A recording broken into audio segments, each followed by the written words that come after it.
and in a season of feeling suicidal. I don't know if I can talk like that Yeah, on the of Please. podcast, course. right? In a season of feeling very suicidal, very empty.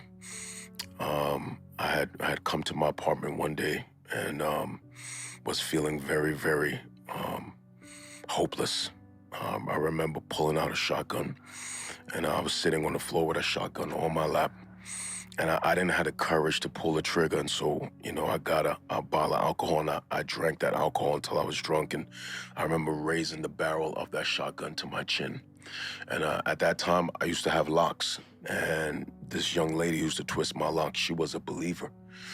And I would sit in her chair, and she would talk to me about the word of God, and I would ignore everything she said. But for whatever reason, by God's divine providence, she came to visit my house that night. She came to my apartment, and my door was unlocked.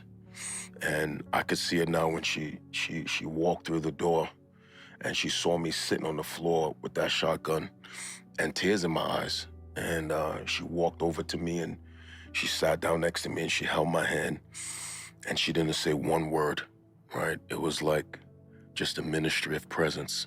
She didn't say one word, but her presence talked me off the ledge, Wow. right? And I put that shotgun down, and she and I, we sat there and we just wept together, and we didn't say any words, and she would end up leaving.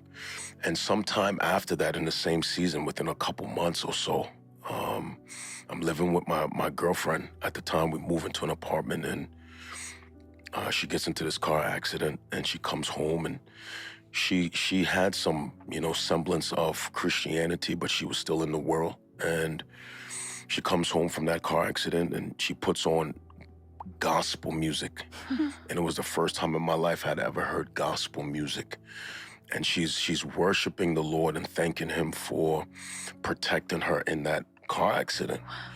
And as I'm watching her walk back and forth, praising God, she had her hands lifted in the air. I had this thought in my mind that I know had to have been the grace of God. I said to myself, whatever that is in her, I want that for myself.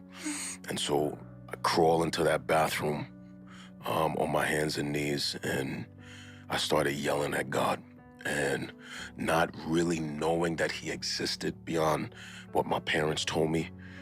God met me in that bathroom in a very strong and powerful way. And I didn't have any framework or language at the time for what happened, but I knew something had happened in my heart. I knew that my tears of sorrow became tears of peace.